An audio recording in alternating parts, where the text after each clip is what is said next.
లూకాసు వార్త ఎంతో పరిచితమైన వాక్య భాగం. ఇంతకు ముందర మనం చాలాసార్లు ఈ వచనాలను మనం ధ్యానిస్తూ వచ్చాం.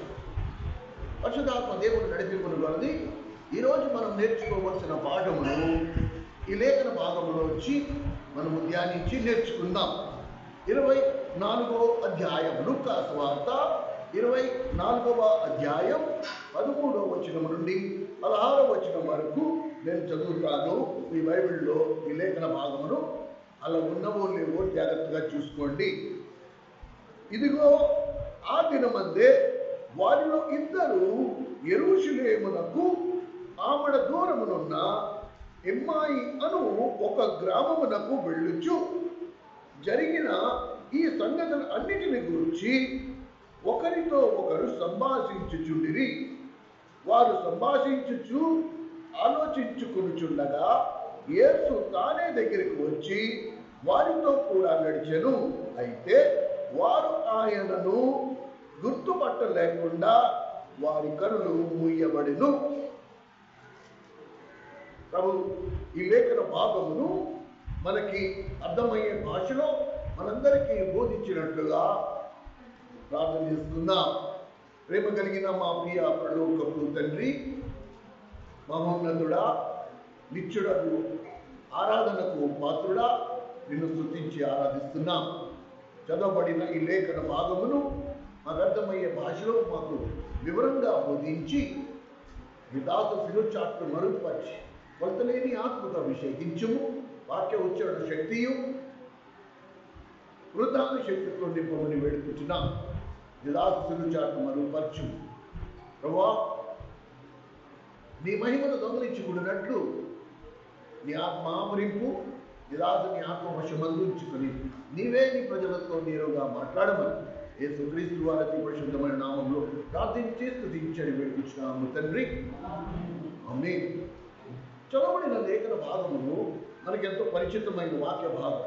ఇమ్మాయి గ్రామస్తులు, ఇమ్మాయి అనే మాట ఒక గ్రామానికి పేరు.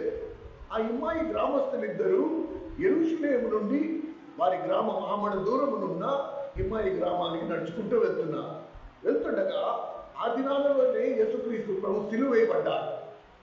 కనుక ఆ సిలువ వేయబడిన సందర్భాలను వారు మాట్లాడుకుంటూ వారి గ్రామానికి వెళ్తుండగా ప్రభు కూడా వాళ్ళతో నడిచి వచ్చాను. అంటే ప్రభు కూడా వాళ్ళతో నడిచాడు, కానీ వారు ఆయనను గుర్తుపట్టలేదు. ఈ వచనాలను మనం చాలాసార్లు చదువుకున్నాం. ఒక మాట బైబిల్ గ్రంథంలో ఒక బలమైన వాగ్దానం ఉంది. ఏమండి? ఎక్కడ ఇద్దరు లేక ముగ్గురు నా నామములో కూడి ఉందురో నేను వారి మధ్యన ఉంటాను. ఇది వాగ్దానం. దేవుడు చెప్పాడు, నాకు వీలైతే ఉంటా, నాకు టైం ఉంటే ఉంటా అన్నా. ఖచ్చితం. ఎక్కడ ఇద్దరు నా నామంలో కూడి ఉందురో నేను వారి మధ్యలో ఉంటా. ఇక్కడ ఇద్దరు కంటే ఎక్కువ మంది ఉన్నారు కనుక దేవుడు ఖచ్చితంగా ఇక్కడ ఉన్నాడు. ఇందులో డౌట్ లేదు, ఇందులో సందేహం లేదు. యేసుక్రీస్తు ప్రభువు ఆయన ఆత్మ మన మధ్యలో ఖచ్చితంగా ఉంది. అయితే ఇక్కడ ప్రశ్న ఏంటంటే, ఇక్కడ కూర్చున్న వారిలో ఎంతమంది దేవుని సన్నిధిని అనుభవిస్తున్నారు? ఈ ప్రశ్నకు సమాధానం మనం వెతుక్కోవాలి. ఎందుకు ఈ మాట చెప్తున్నానంటే, ప్రభువు వెనుక లెక్కలేనంత జనము ఆయన్ని వెంటాడుతుంటే ఒక స్త్రీ మధ్యలో వచ్చి దూరి ఆయన వస్త్రపు చెంగుని ఇలా తాకిందంతే. వెంటనే ఆమె స్వస్థత నొందింది. విశ్వాసముతో ఆయన వస్త్రపు చెంగుని ఇలా తాకగానే ఆయనకి స్వస్థత వచ్చేసింది. అప్పటికే చాలా సంవత్సరాల నుంచి రక్తస్రావ రోగంతో బాధపడుతున్న ఆ స్త్రీ అక్కడికక్కడ బాగుపడిపోయింది, స్వస్థత వచ్చేసింది. ఇప్పుడు ఇంతమంది జనాభా ఇసుకేస్తే రానంత జనం ఆయన మీద పడిపోతూ ఉంటే ఆయన నిలబడి శిష్యులతో అన్నాడు, నా వస్త్రం ఎవరు తాకినారు అని అడిగాడు. ఎవరు నా వస్త్రాన్ని తాకారు అంటే శిష్యులు అన్నారు, ప్రభువా, ఇసుకేస్తే రాలినంత జనం మీద అడిగిపోతూ ఉంటే వీళ్ళలో ఎవరో నీ వస్త్రాన్ని ముట్టుకున్నారంటే నువ్వు ఎలా చెప్పమంటావు? దీనికి ఏం సమాధానం చెప్పమంటావు? నువ్వు అడగడం బాగుంది, నేను చెప్పడం బాగుంది.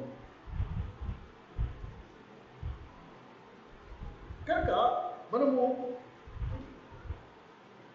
గ్రహించవలసిన సంగతి ప్రియమైన సహోదరా సహోదరి, అంతమంది జనంలో మిగతా వారికి ఎవరికి కూడా లేనంత విశ్వాసం ఆ ఒక్క స్త్రీలో ఉంది. ఆమె విశ్వాసముతో ఆయన వస్త్రపు చెంగును ముట్టగా ఆమె స్వస్థతను ఉంది. ఈ సంగతి ప్రభుకి తెలుసు. ఇప్పుడు ప్రశ్న, దేవుడు యేసుక్రీస్తు ప్రభువు మన మధ్యలో ఉన్నారు. ఆయన సన్నిధిని ఎంతమంది అనుభవించగలుగుతున్నారు? అందరూ అనుభవించలేదు. నో, దేవుని మందిరానికి వచ్చిన వాళ్ళందరూ దేవుని సన్నిధిని అనుభవించారు. చాలా తక్కువ మంది. ఈ మాట నేను ఎందుకు చెప్తున్నానో మీరు చూడండి. ఇక్కడ దేవుని సన్నిధి వారి మధ్యలో ఉన్నప్పటికీ, యేసుక్రీస్తు ప్రభు వారితో కలిసి నడుస్తున్నప్పటికీ వారు ఆయనని గుర్తుపట్టలేకపోయారు. ఇంతకు ముందర ఆయన వర్తమానాలు విన్నారు, ఆయన చేసిన అద్భుతాలు కళ్ళారా చూశారు, ఆయన సిలువ వేయబడటం కూడా చూశారు. బహుశా ఆయన దగ్గర స్వస్థతలు కూడా పొందారు. వీళ్ళిద్దరు ఎవరంటే, ఇంగ్లీష్లో ఇక్కడ కూడా వాళ్ళ పేరు రాసు, క్లియోపస్ మరియు బహుశా మేరీ. ఎందుకంటే ఆయన చనిపోయి పునరుద్ధరణ అయిన తర్వాత మొట్టమొదట ఇద్దరికి మాత్రమే దర్శనం ఇచ్చారు. అందులో ఒకటి మేరీ, మరియా, ఇంకోడు క్లియోపస్. వీళ్ళిద్దరే ఇమ్మాయి గ్రామానికి నడుచుకుంటూ వెళ్తుండగా ఆయన వారితో కలిసి నడిచారు. మగ్దలేన మరియా కూడా ఆయన, అమ్మ నువ్వు ఎందుకు ఏడుస్తున్నావు అంటే ఆయన గుర్తుపట్టలేకపోయాడు.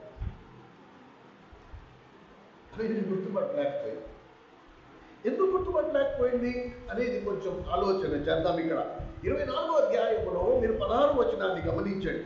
అయితే వారు ఆయనను గుర్తుపట్టకుండా వారి కన్నులు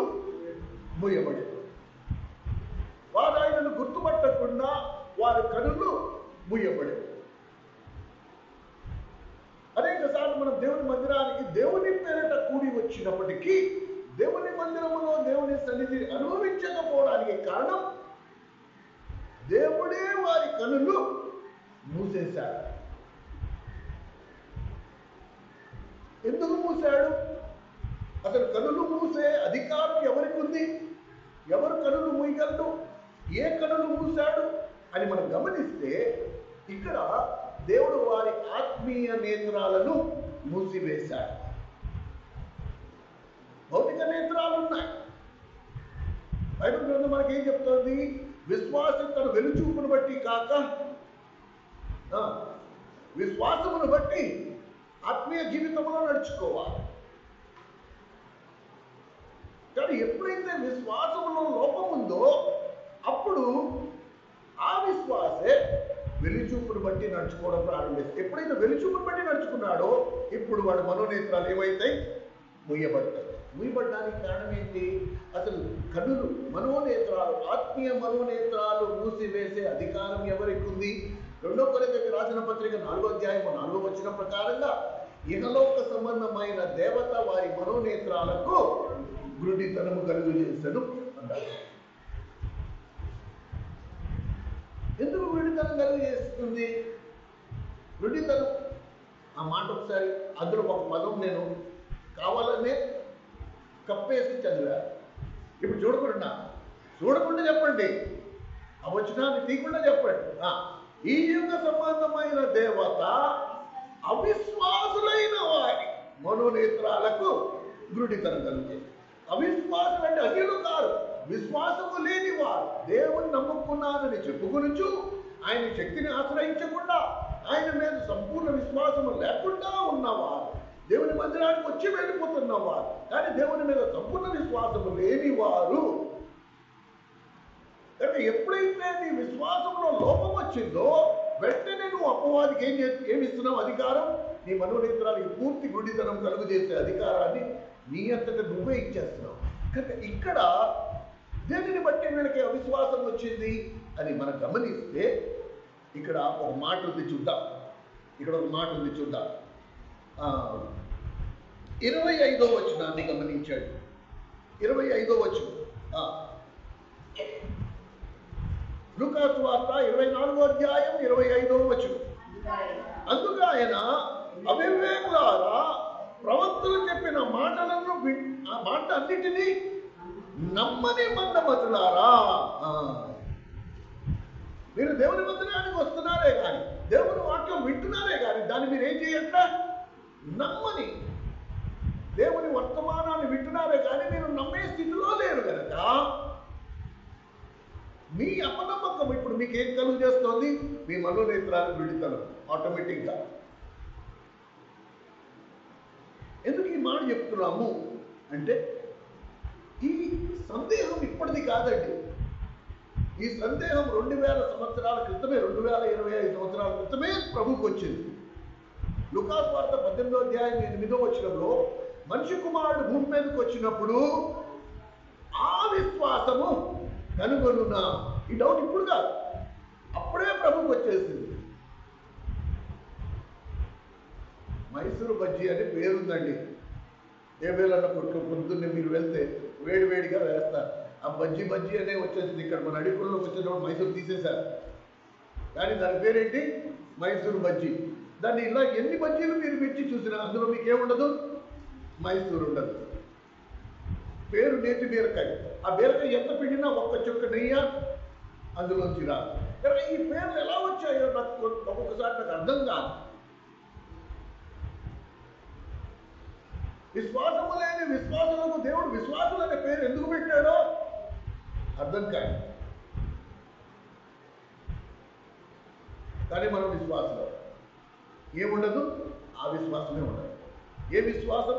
ఏ విశ్వాసము యేసుక్రీస్తు ప్రభువు చూడాలనుకుంటున్నాడు, కనుగొనాలనుకుంటున్నాడో ఆ విశ్వాసమే లేని వారముగా ఉన్నానున్నా.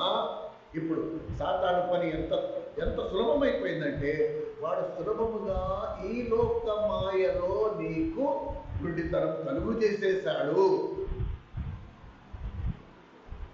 ఇప్పుడు ప్రభు దేవుని మందిరంలో ప్రభు సన్నిధి ఉన్నా దాన్ని నీకు నాకు కనుమరుగు చేసేశాడు.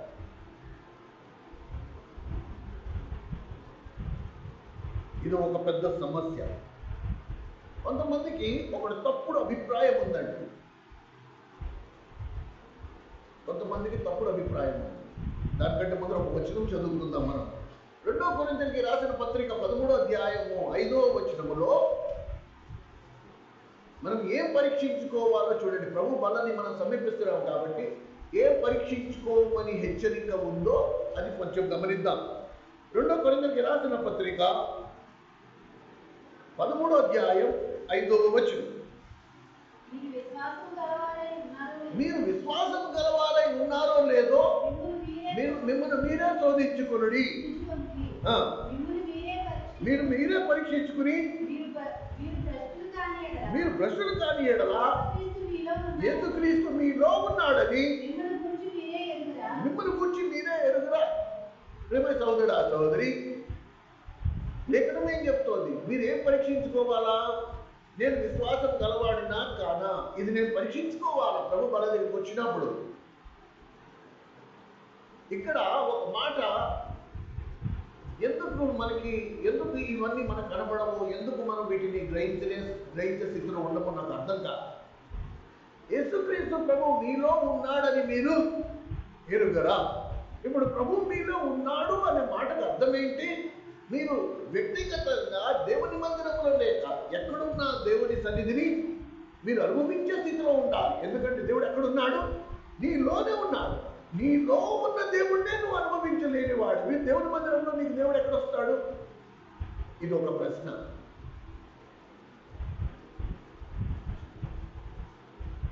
కానీ ఇది తప్పుడు అభిప్రాయం. చాలా మంది ఏమంటారండి, ఇవాళ దేవుని మందిరంలో దేవుని సన్నిధి ఎక్కువగా ఉంది. దేవుని మందిరంలో దేవుని సన్నిధి ఎక్కువ ఎందుకు అవుతుందో తెలుసా? నీలో దేవుడు ఉన్నాడు, నాలో దేవుడు ఉన్నాడు. మనకి ఆత్మీయ గుడితనం లేకుండా మనం దేవుని సన్నిధిని వ్యక్తిగతంగా నేను అనుభవిస్తున్నాను కాబట్టి నేను దేవుని సన్నిధిని, దేవుని మంటను నేను తీసుకొస్తున్నాను, నువ్వు దేవుని మంటను తీసుకొస్తున్నావు. ఎప్పుడైతే ఈ మండుతున్న దిమిటీలు ఒక చోటుకు వస్తున్నాయో అక్కడ వెట్ట ఇంకా ఎక్కువగా ఉంటుంది, అక్కడ మంట ఎక్కువగా ఉంటుంది. అప్పుడు దేవుని సన్నిధి అంతరంగములో హృదయము ఆనందంతో గంతులేస్తూ ఉంటుంది. అందుకని సంఘం ఎప్పుడైతే ఒక చోట కూడుకుంటుందో అక్కడ పరలోకమందు గొప్ప విందు, అక్కడ దేవుడు ఎంతో ప్రసన్నుడు అవుతాడు, దేవుడు ఎక్కువ ఆనందించేవాడిగా ఉంటాడు. కానీ ప్రాబ్లం ఎక్కడ, సమస్య ఎక్కడ అంటే మందమతులు వారు ప్రవక్తల మాటలు నమ్మనివా. అంటే దేవుని మందిరానికి వచ్చిన వాళ్ళందరూ వర్తమానం విని ఏదో వాడు పూర్వకం వచ్చేస్తుంది అనట్లేదు. మూడవ వంతు జనం నిద్రపోవచ్చు, సగం మంది అసలు దేవుని వాక్యం విన్నే వినకపోవచ్చు. వాళ్ళకి ఉండవలసిన విశ్వాసం అసలు మీకు ఒక మాట చెప్పనా, క్రైస్తవ్యంలో తటస్థమైన స్థానం లేదు. There is no middle position. ఉంటే నీకు సంపూర్ణ విశ్వాసం ఉంది, లేకపోతే అసలు విశ్వాసమే లేదు. మధ్యలో 30 అంతులు విశ్వాసం ఉంది, సగం విశ్వాసం ఉంది, అవగింజంత విశ్వాసం ఉంది. ఉంటే సంపూర్ణ విశ్వాసం, లేదంటే అసలు విశ్వాసమే లేదు.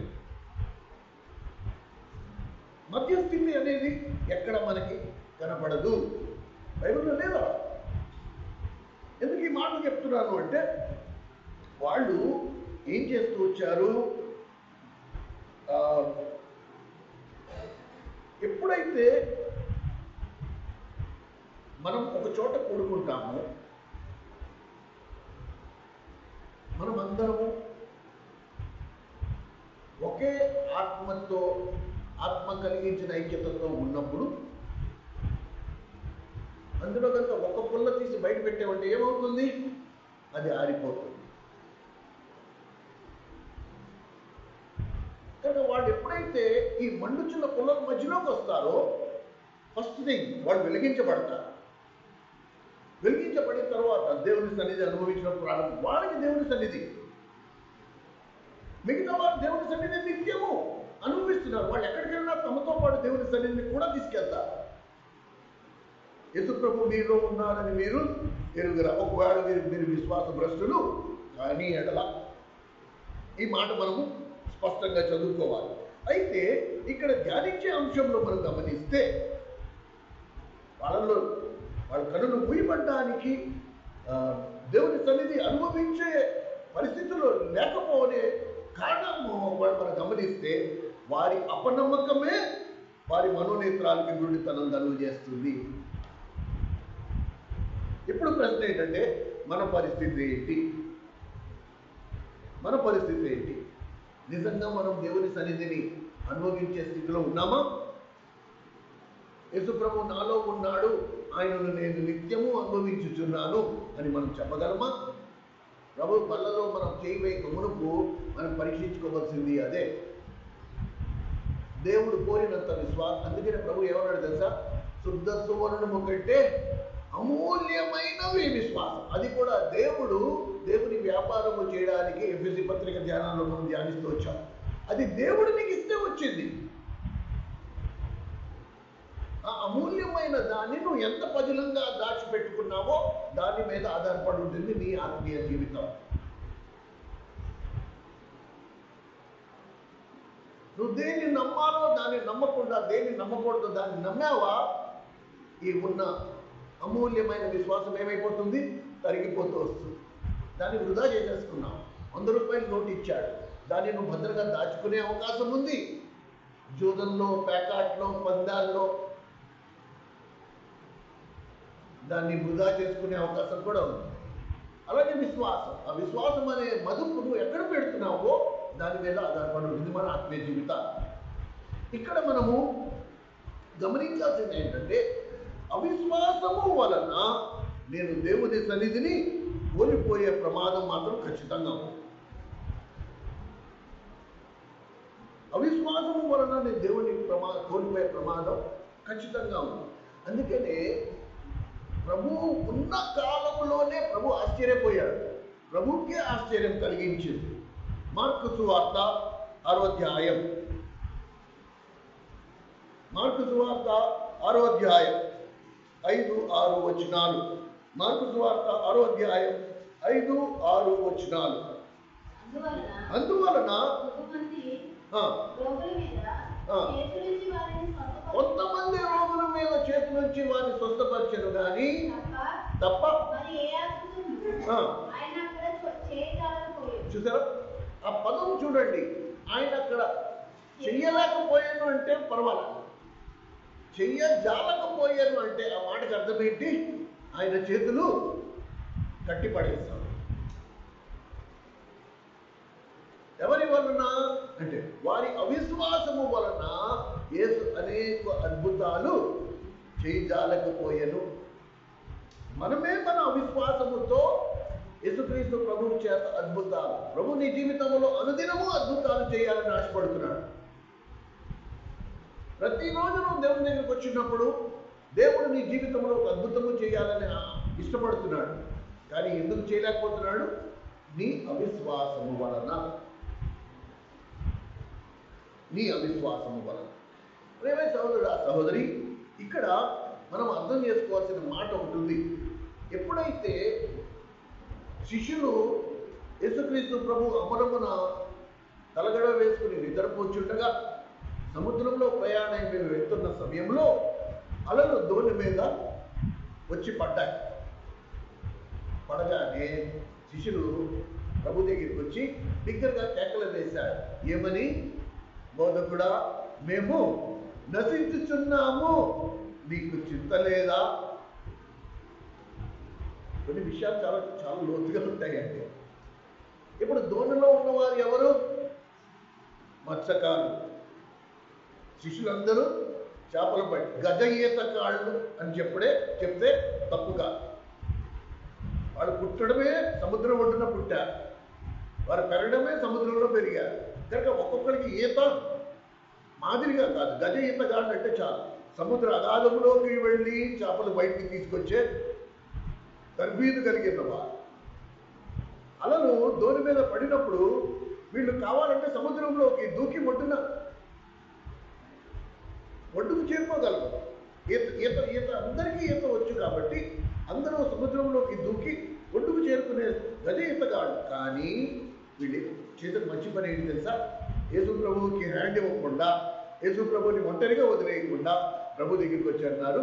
ఏమన్నారు? ప్రభువా, మేము నశించిపోతున్నాము, నీకు చింత లేదా? అప్పుడు ప్రభు ఏమన్నాడు?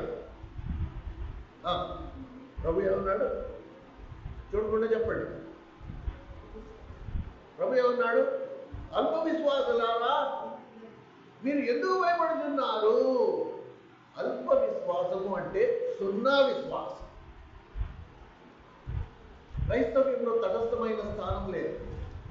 స్వల్ప విశ్వాసం అయితే కొంచెం విశ్వాసం, అల్ప విశ్వాసం అంటే సున్నా. ఇంగ్లీష్లో ఇంకా స్పష్టంగా ఉంది.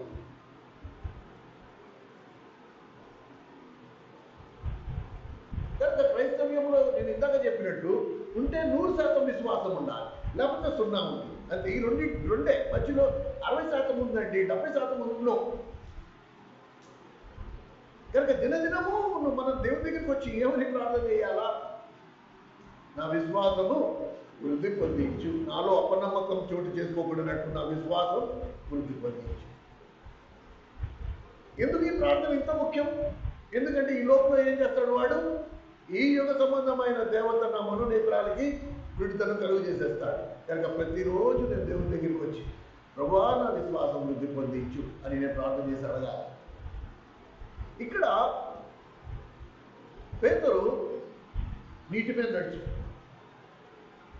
బహుశా యేసుక్రీస్తు ప్రభు తర్వాత నీటి మీద నడిచిన ఏకైక మానవుడు ఎవరైనా ఉన్నాడంటే అపోస్తుడైన పేతురు. విశ్వాసంతో నీటిలో దిగాడు. ఆ ధోని యొక్క కాపుదలను వదులుకుని ప్రభువు మీద ఉన్న విశ్వాసమును బట్టి 2 అడుగులు నడవగా ఇటు అటు కనులు ఎప్పుడైతే ప్రభు వైపు నుంచి మనోనేత్రాలు అలల వైపు తిప్పాడో వెంటనే ములగసాగాడు. బహుశా పూర్తిగా మునిగిపోయేవాడు. ఒకవేళ యేసుప్రభు వాడు చేపట్టుకుని పైకి లాగకపోయి ఉంటే. ప్రియమైన సోదరుడా, సోదరి, ఇక్కడ మనందరికీ కొంచెం నెమ్మది ఏంటంటే మనలో విశ్వాస లోపం ఉన్నా సరే ప్రభు మనల్ని విడిచి వెళ్ళట్లేదు. ప్రభు మనతో కూడా ఉన్నాడు. లేకపోతే మనం సాతాను ఎప్పుడో నిన్ను నన్ను చప్పరించేసేవాడు. మనలో తగినంత విశ్వాసం లేకపోయినా సరే ప్రభు నీ నా చేపట్టుకుని పైగా అలా నిలబెట్టాడు. మన మనోనేత్రాలకు ఇంకా గుడితనం కలగకుండా మనని పట్టుకుని ఉన్నారు. ఎందుకు ఈ మాట చెప్తున్నాను అంటే, క్రైస్తవ సమాజం 2 భాగాల కింద విడదీయచ్చు. క్రైస్తవ సమాజం ఈ 2 భాగాలు 2 గుంపులుగా విడదీసేయచ్చు. ఒకరికి 100% విశ్వాసం గలవారు, రెండోది దేవుని నమ్ముకున్నానని చెప్పుకుంటూ 0 విశ్వాసం, అసలు విశ్వాసమే లేదు, ఏమో అడుగడుగునా భయంతో బతికేవారు. కీర్తనకారుడు 16వ కీర్తన 8వ వచనంలో ఏమన్నాడో తెలుసా? ఆయన నా కుడి పార్శ్వమున ఉన్నందున నేను ఎన్నటికీ కదల్చబడను. అంటే ప్రభువు కుర్చీ వేసి కూర్చున్నాడా ఆయన కుడి పక్కన? లేదే. కేవలం విశ్వాసం, కేవలం విశ్వాసం. యెషయా గ్రంథము 12వ అధ్యాయము 2వ వచనంలో మీరు చూడండి. యెషయా గ్రంథం 12వ అధ్యాయం 2వ వచనం.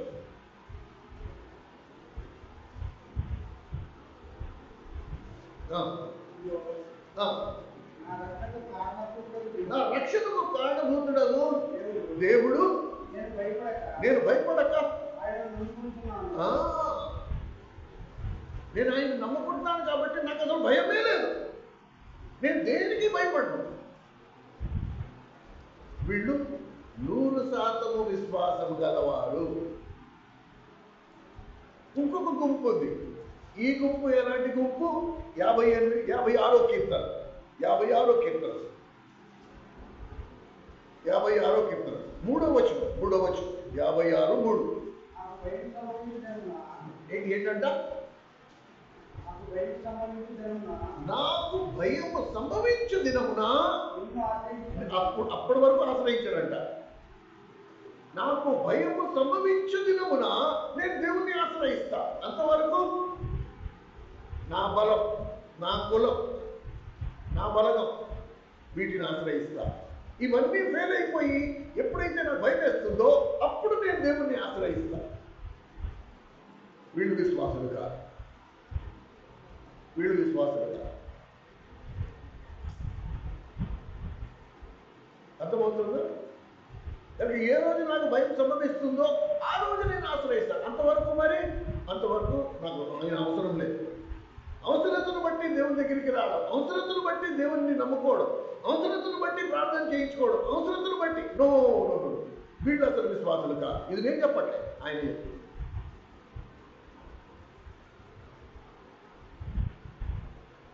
కనుక ప్రేమ సహోదరుడా సహోదరి, ఈ మాట గమనించండి.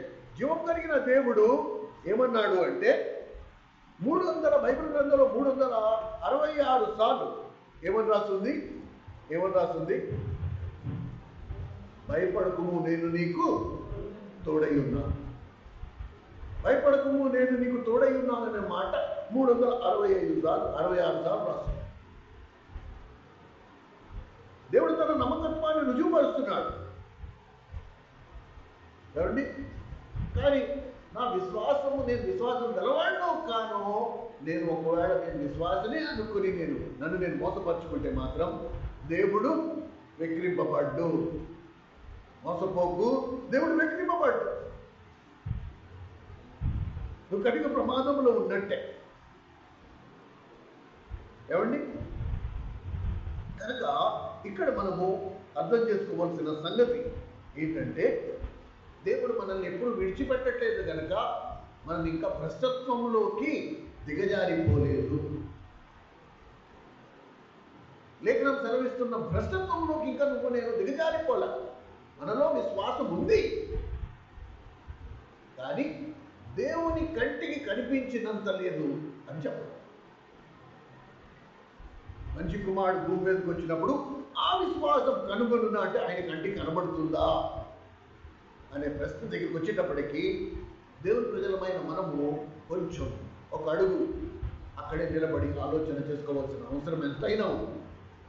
ఇప్పుడు అంశంలోకి వద్దాం. ఎందుకు దేవునికి ఆ విశ్వాసం కనబడట్లే? అసలు కారణం ఏంటి అని గమనిస్తే ఈ సందర్భంలోనే లూకాసు వార్త 24వ అధ్యాయం దగ్గరికి వద్దాం. లూకాసు వార్త 24వ అధ్యాయం దగ్గరికి వద్దాం. 29వ వచనం నుండి మీరు గమనించండి. లూకాసు వార్త 24వ అధ్యాయం 29వ వచనం నుండి 33వ వచనం వరకు. వారు సాయంకాలం కావచ్చింది, ప్రొద్దునుక్కినది, మాతో కూడా ఉండమని చెప్పి ఆయన బలవంతము చేశారు కనుక ఆయన వారితో కూడా ఉంటూ లోపలికి వెళ్ళి ఆయన వారితో కూడా పోయి కూర్చున్నప్పుడు ఒక రొట్టెను పట్టుకొని స్తోత్రము చేసి దాన్ని విరిచి వారికి పంచిపెట్టగా వారి కన్నులు తెరవబడి ఆయనను గుర్తుపట్టి ఇంతలో ఆయన వారికి అదృష్టుడాయన. ఇక్కడ మనం గమనిస్తే ప్రభువు వాళ్ళ మంచి పని, యేసుప్రభుని గుర్తుపట్టలేదు, ఇది ఒక ఎత్తు అయితే వాళ్ళకు మంచి పని చేశారు. మనందరిలాగే మనం కూడా మన జీవితంలో ఒక మంచి పని చేశాం. ఏంటా మంచి పని? ఏంటా మంచి పని? మనం చేసిన మంచి పని ఏంటి? వాళ్ళు చేసిన మంచి పని ఏంటి? వారు 29వ వచనం, సాయంకాలం కాలం వచ్చింది, ప్రొద్దునుక్కింది, మాతో కూడా ఉండమని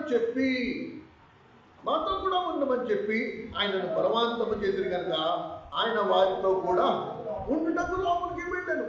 కనుక నీ జీవితంలో, నా జీవితంలో మనం కూడా ప్రభుని అలాగే ఆహ్వానించాం. ప్రభువా నాలోకి రా, నా ఇంటికి రా, నా కుటుంబంలోకి రా. మనం చేసిన ఏకైక మంచి పని ఏంటంటే ఆ దేవుణ్ణి మనము కూడా బలవంతంగా మనము కూడా ఆహ్వానించాం.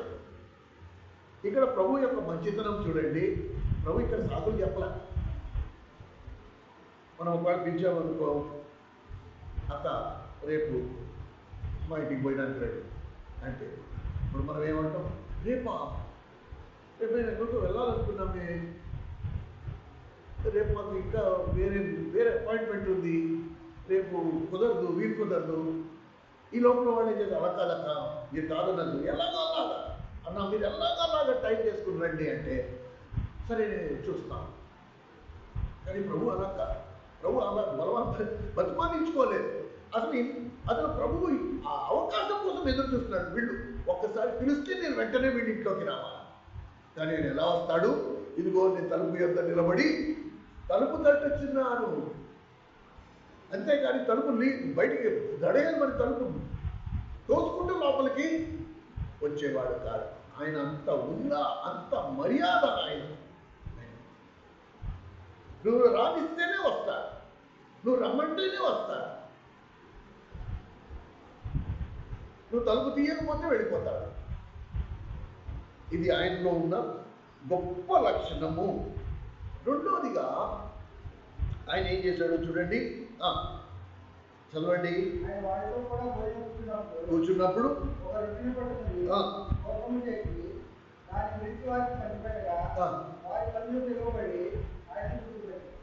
ఇప్పుడు మనం అదే చేయబోతున్నాం. ఈ బలలో మనం కూడా అలాగే పాలు పొందబోతున్నాము. అయితే పాలు పొందక ముందు ఒక పరీక్ష మనము చేసుకోవాల్సిన అవసరం. ఎప్పుడైతే ఆయన బల్ల దగ్గర కూర్చుని ఒక రొట్టెనెత్తుకుని స్తోత్రములు చెల్లించి దాన్ని విరిచాడో వెంటనే ఏమైంది? వారి కన్నులు తెరవబడ్డాయి. ఎప్పుడైతే కన్నులు తెరవబడ్డాయో, అయ్యో ప్రభువా నువ్వా, అయ్యో నువ్వా ప్రభువా. మరి వాళ్ళతో కలిసి నడిచాడే, అప్పుడెందుకు గుర్తుపట్టలేదు? ఆ 7 మైళ్ళలో 8 మైళ్ళలో వాళ్ళతో అనేక దేవుని వాక్యాలు చర్చించాడే, అప్పుడెందుకు గుర్తుపట్టలేదు? ఇప్పుడే ఎందుకు గుర్తుపట్టారు? అయితే సరే, గుర్తుపట్టిన వెంటనే ఆయన అదృశ్యమైపోవడం ఏంటి? గుర్తుపట్టారు, గుర్తుపట్టిన తర్వాత అక్కడ ఉండాలి కదా. అక్కడ ఉండుంటే వీళ్ళు ఏం చేసేవారు? ప్రభు అసలు అదృశ్యం కాకుండా అక్కడే ఉండుంటే వీళ్ళు ఏం చేసేవారు? ఆయన కాళ్ళ మీద పడిపోయి, ప్రభా మమ్మల్ని క్షమించు, నేను గుర్తుపట్టలేకపోయాం, అయ్యో ప్రభా నువ్వు మా అండ, మా దండ, మా ఎన్నో విషయాలు. కానీ ఆయన అదృశ్యమైపోయారు, అంటే మాయమైపోయారు. ఎందుకు మాయమైపోయాడు? ఈ సందర్భంలో మనము 3 విషయాలు ధ్యానించవలసిన అవసరం మనకందరికీ ఉంది. ఈ 3 విషయాలు మనం ధ్యానించి ప్రభు వలలో పాల్పొందుదాం. ఎందుకు ఆయన అదృశ్యమైపోయాడు? ఎందుకు ఆయన అదృశ్యమైపోయాడు? ఇక్కడే మనము విశ్వాసం గలవారమా లేకపోతే లేని వారమా మన పరీక్షలో తేలిపోతుంది. అదృశ్యం అవ్వడానికి కారణం ఏంటి అంటే, హెబ్రీలు రాసిన పత్రిక అపోస్తుడైన పౌలు హెబ్రీలకి రాసిన 11వ అధ్యాయం 1వ వచనములో అదృశ్యమైనవి ఉన్నవి అనుకున్నట అనడానికి రుజువులు. చదవండి, హెబ్రీలు రాసిన పత్రిక 11వ అధ్యాయం 1వ వచనం. విశ్వాసం అన్నది నిరీక్షింపబడి వాటి యొక్క నిజ స్వరూపము, అదృశ్యమైనవి ఉన్నవి అనుటకు రుజువై ఉన్నవి. ఎందుకు మాయమైపోయాడంటే, వీళ్ళ మనోనేత్రాలు తెరవబడ్డాయి, వాళ్ళ కన్నులు విప్పబడ్డాయి. కానీ ఇప్పుడు ఆయన అక్కడ భౌతికంగా వాళ్ళ కంటికి కనపడాల్సిన అవసరం లేదు. ఎందుకు లేదు అంటే, ఇప్పుడు వాళ్ళు ఏ కళ్ళతో చూడాలి? విశ్వాసం యొక్క కళ్ళతో చూడాలి. భౌతికంగా వెలిచూపును బట్టి కాక విశ్వాసమును బట్టి వాళ్ళు ప్రభు అక్కడ ఉన్నాడనే సంగతి, విశ్వాసం అనేది అదృశ్యమైనవి ఉన్నవి అనుటకు రుజువులు. అందుకనే ప్రభు అదృశ్యమైపోయాడు అక్కడి నుంచి. కనుక మొట్టమొదటి మాట మనము గ్రహించాల్సిన సంగతి ఏంటంటే, ఆయన సన్నిధిని వ్యక్తిగతంగా ఎవరి మట్టుకు వారే అనుభవించవలసిన వారు. విశ్వాసం లోపం ఉన్న వారు ఏం చేస్తారంటే, అసలు ఈ మాట వాళ్ళకి ఆలోచన కూడా రాదు. ప్రభు ఇక్కడ ఉన్నాడనే మాట వాళ్ళకి ఆలోచన రాదు. లేఖనం ఏం చెప్తుంది? ఇక్కడ ఎవరు కనపడట్లేదు, కానీ దాని అర్థం ఏంటి? ప్రభు ఇక్కడే మన మధ్యనే ఉన్నాడు. ఎక్కడ 2-3 నామములు కూడి ఉందరో వారి మధ్యన నేను ఉంటానని సెలవిచ్చిన దేవుడు ఇక్కడ 2 కంటే ఎక్కువ మంది ఉన్నాడు అంటే ఖచ్చితంగా ప్రభు ఇక్కడ ఉన్నాడు. ఖచ్చితంగా ప్రభు నీ పక్కన ఖాళీ కుర్చీలో కూర్చున్నాడు. ఖచ్చితంగా ప్రభు నీలో ఉన్నాడు. కానీ నువ్వు దేవుని సన్నిధి అనుభవించలేకపోతున్నావు అనే మాటకు అర్థం ఏంటో అది నువ్వు వ్యక్తిగతంగా ఆలోచన చేసుకోవాలి.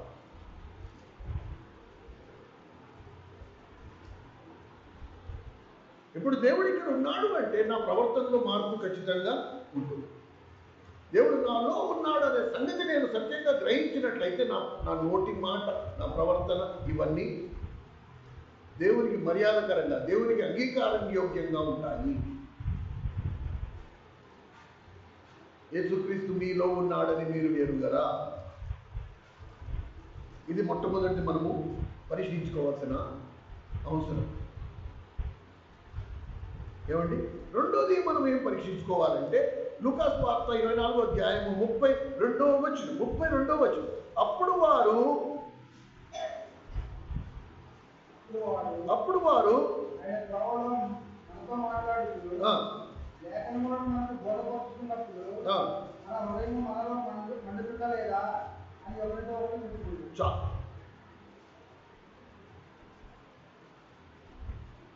త్రోవలో నిజంగా వాళ్ళ హృదయాలు మండుతున్నాయి, కానీ వాళ్ళకి ఆ సంగతి తెలియలే. అనేక సార్లు దేవుని మందిరంలో దేవుని వాక్యము మీరు వింటున్నప్పుడు మీ హృదయాలలో మంట పుడుతుంది, కానీ దాన్ని తెలియకపోవడానికి కారణం ఏంటంటే వారి నేత్రాలు ఏమయ్యాయి? మూసివేయబడ్డాయి. కాబట్టి వాళ్ళకి తెలియదు. ఇప్పుడు యేసుక్రీస్తు ప్రభు సన్నిధి ఎవరిలో ఉంటుందో వారి హృదయములో మంట నిశ్చయముగా ఉంటుంది. ఎప్పుడు వాళ్ళు దేవుని కొరకు మండుతూనే ఉంటారు. బలిపీఠము మీద అగ్ని నిత్యము మండుచుండవలెను. ఏమండి? ఇక్కడ మనం గమనించాల్సిన మాట ఒకటి ఉంది, చాలా జాగ్రత్తగా మీరు చూసుకోండి. వాళ్ళ హృదయాలు మండుతున్నాయి, కానీ ఈ సంగతి వాళ్ళకి తెలియలేదు. తెలియకపోవడానికి కారణం ఏంటి? అనేక సార్లు మనం కూడా వచ్చినప్పుడు దేవుడు కోరిన మంట మనలో లేనప్పటికీ ఒక్కొక్కసారి మనకు కూడా గుండెల్లో మంట పుడతా ఉంటుంది. చాలాసార్లు మనకు కూడా దేవుని మందిరంలో గుండెలో మంట వస్తూ ఉంటుంది. లోపలికి గ్యాస్ బిళ్ళ వేసుకోవడానికి లోపలికి వెళ్ళి చాలామంది గ్యాస్ బిళ్ళలు కూడా వేసుకుంటారు. కొంతమంది ఈనో పొట్టాలు తెచ్చుకొని ఈనో పొట్టాలు తలుపు కూడా తాగుతారు, అయినా మంట ఆగదు. కారణం ఏంటి? ఆ ముందర రోజు రాత్రి శుభ్రంగా బిర్యానీ దిట్టంగా పట్టించాం. కాస్త బిర్యానీ మిగిలింది, పొద్దున్నే మందిరానికి వస్తున్నావు, ఎందుకు అది మళ్ళీ పాడైపోతుందని చెప్పి దాన్ని వేడి చేసుకుని శుభ్రంగా తిన్నాము. ఇప్పుడు మందిరంలోకి వచ్చి కూర్చున్నాం. ఇప్పుడు గుండెల్లో ఏం మంట పుడుతుంది? ఆ బిర్యానీ మంట పుడుతూ ఉంటుంది. ఆ కూర్చున్నంతసేపు నెమ్మది ఉండదు. దేవుని వాక్యం వినబుద్ధి కాదు. మాటికి వెళ్ళి నీళ్లు తాగాలి, లేకపోతే గ్యాస్ బిళ్ళలు వేసుకోవాలి. అర్థమవుతుందా? చాలామంది సిస్టర్స్ గతంలో ఈ ఫిర్యాదు చేసేవారు. మా ఎందుకు టైంకి మీరు మందిరానికి రాలేదంటే ఏం చెప్తాం? ఆదివారం అప్పుడే మాంసం తీసుకొస్తాడు మా ఆయన. ఒక కూర వండితే తినేది మందిరానికి వెళ్తానంటాడు. నన్ను ఏం చేయమంటాను అడిగాడు. అలా చేస్తే మనకి మంట పుడుతుంది. కానీ ఆ మంట దేని మంట? కానీ ఇక్కడ వీళ్ళు చేసిన ఒక విచిత్రమైన పని మనం గమనించాలి. ఏమండి?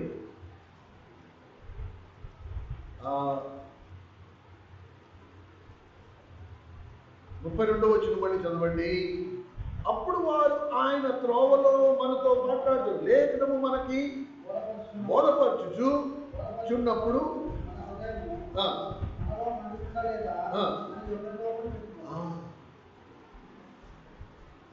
ప్రేమ సహోదరి, దేవుని మందిరంలో దేవుని లేఖనము బోధిస్తున్నప్పుడు నీ హృదయంలో ఆ మంట పుట్టట్లేదు అంటే నువ్వు పునర్విచారణ చేసుకోవాలి. ప్రభువా, నువ్వు కోరిన విశ్వాసం నా దగ్గర లోపంలో ఉన్నట్టుంది. అంటే నీ లేఖనాలు నేను వింటున్నప్పుడు నా హృదయంలో మంట పుట్టట్ల కనుక నువ్వు నాతో మాట్లాడు. మంట పుట్టకపోవడానికి ఇంకొక ముఖ్యమైన కారణం ఉంది, అది కూడా నేను చెప్తాను. మంట పుట్టకపోవడానికి కారణం ఏంటి అంటే 33వ వచనంలో దాని సమాధానము దాగి ఉంది. ఆ గడియలోనే వారు లేచి యెరూషలేమునకు, ఇదిగో చూడండి, యెరూషలేమునకు తిరిగి వెళ్ళగా శిష్యులను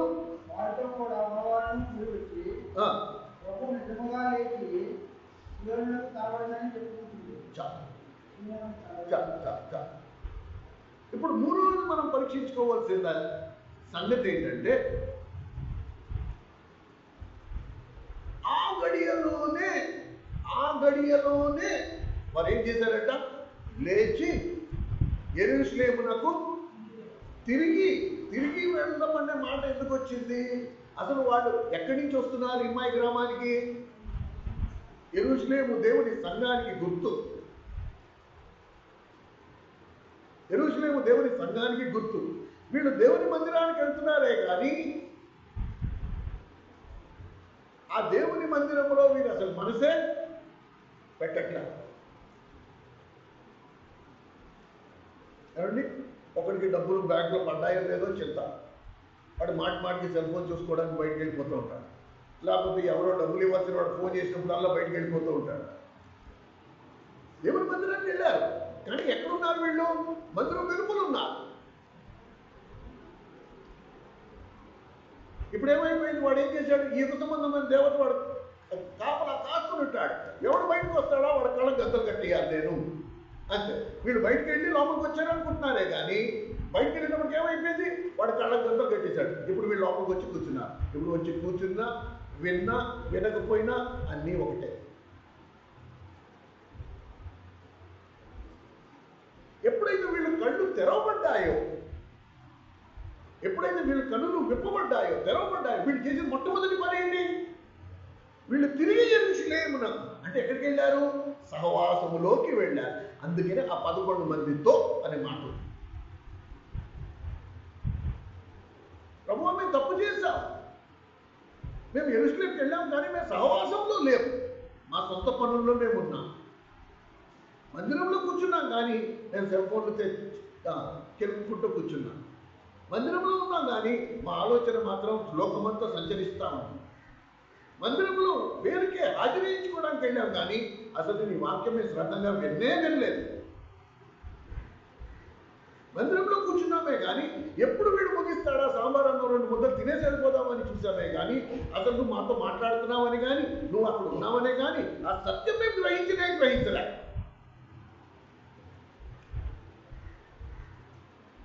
కనుక ఇప్పుడు కనులు విప్పబడ్డాయి కనుక ఇప్పుడు ఏం చేయాలంట? వాళ్ళు వెంటనే ఆ గడియలోనే వాళ్ళు బహుశా యెరూషలేము నుంచి వచ్చి ఎన్ని గంటలు అయ్యాయో తెలియదు, కానీ ఆ గడియలోనే చేసిన తప్పు మేము ఇప్పుడే సరిదిద్దుకుంటాం. తిరిగి వెళ్ళి మళ్ళా యెరూషలేము, మళ్ళా 8 మైళ్ళు తిరిగి వెళ్ళి ఆ 11 మంది శిష్యులతో సహవాసంలో కూర్చుని ఇప్పుడు వాళ్ళని అడిగాడు, మాకు వాక్యం బోధించండి, మా కొరకు మీరు కూడా ప్రార్థన చేయండి, మేము కూడా మీతో కలిసి ప్రార్థన చేస్తాం.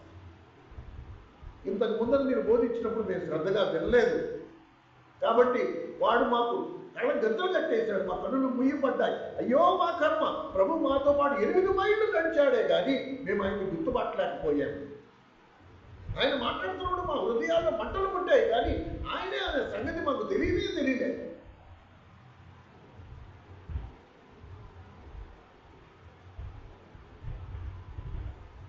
ప్రేమ సహోదరుడా సహోదరి, ఎంతో బాధాకరం. 2025 సంవత్సరాల క్రితమే దేవునికి ఉన్న సందేహం. ఆయన ఆశ్చర్యపోయాడు వారి విశ్వాస పరిస్థితిని చూచి. ఈరోజు సహవాసాన్ని చాలా మంది చులకంగా చూస్తారు. ఆదివారం ఒక్కరోజే వస్తారు, కానీ ఏం జరుగుతుంది? నువ్వు ఆదివారం ఒక్కరోజే వస్తాడు, నీకు ఎంత నష్టం. వాడు నీ మనోనేత్రాలకి గంతలు కట్టేశాడు. దేవుని మందిరానికి వచ్చి ఉపయోగం లేదు. నీకు ఒక్క వాక్యం కూడా అర్థం కాదు, నీకు అసలు వినపడదు. నువ్వు వచ్చావా, కుడికావా, ఆ టైంకి లేచావా, 2 ముద్దలు తిన్నావా, ఇంటికి వెళ్ళావా, అంతే జరుగుతుంది. కానీ ఎన్ని సంవత్సరాలు వేసినా, ఎన్ని సంవత్సరాలు దాటినా ఎక్కడ వేసిన గొంగళి అక్కడే ఉంటుంది. నీకు అర్థం అవ్వట్లే. కనుక ఈ గడియలోనే ప్రభు వలలో చెయ్యి వేయక ముందరే ప్రభు వలలో అసలు పశ్చాత్తాపడకుండా నువ్వు ప్రభు వలలో పాలు పొందితే ఎంత, పొందకపోతే ఎంత.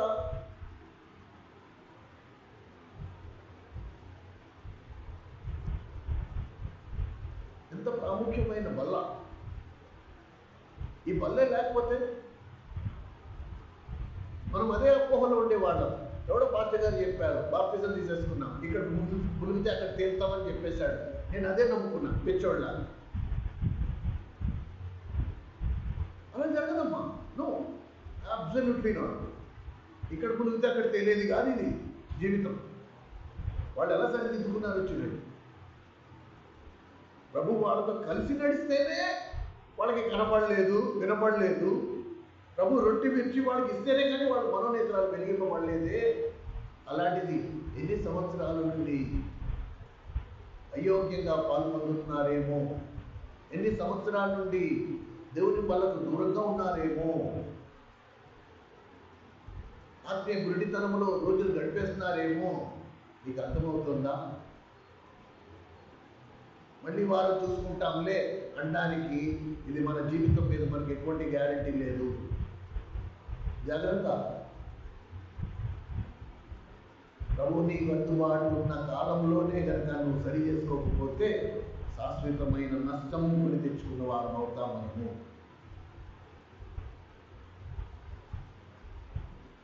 కనుక వాళ్ళు సరిదిద్దుకుని, అది నాకు చాలా నచ్చింది ఆ మాట. ఆ గడియలోనే వారు లేచి తిరిగి యెరూషలేములోకి వెళ్ళి ఆ 11 మంది శిష్యులతో పాటు సహవాసం. ఎంత చక్కగా రాశారు. ప్రభు నిజముగా లేచి సీమోనునకు కనబడినని చెప్పుకొనుచుండిరి. వారిని విని త్రోవలో జరిగిన సంగతులు, ఆయన రొట్టె విరుచుట వలన తాముకు కలిగిన ఎలాగ తెలియబడెను.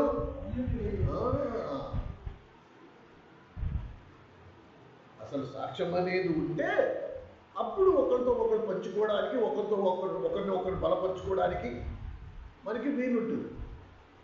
అసలు అదే లేదు, ఒక అనుభూతే లేదు. ఎందుకు వచ్చామో తెలియదు, ఎందుకు వెళ్ళిపోతున్నామో తెలియదు. ఈ వాడు దేవుని మందిరంలో దేవుడు నా జీవితంలో చేసిన అద్భుతం ఏంటి? నేను ఇంటికి వెళ్ళిన తర్వాత ఎవరైనా నన్ను అడిగితే ఇవాళ దేవుడు ఏం మాట్లాడాడు అడిగితే నేను ఏదైనా చెప్పడానికి నా దగ్గర ఉందా అంటే అసలు వించేస్తే కదా మొత్తమా, అసలు వింటే కదా దేవుడు మాట్లాడడానికి. అసలు నేను వింటే కదా. నా కళ్ళకి గంతలు కట్టిన సంగతే నాకు తెలియదు. అందుకనే ప్రమాదం. ప్రభువు రాకడ సమయం దగ్గరికి వస్తున్నగలది. ఏర్పరచబడిన వారితో సైతం అనేకులు మోసపరచబడతారు. ఈ మాట చాలా స్పష్టంగా రాశారు. కనుక ప్రతి మనుషుడు తన్ను తాను పరీక్షించుకొనవలెను. అలాగు చేసి ఆ రొట్టెలోని తిని ఆ పాత్రలోనిది త్రాగవలెను. దయచేసి మోకరించండి, ప్రార్థన చేసుకుని ప్రభు వలలో పాల్పొందుదాం.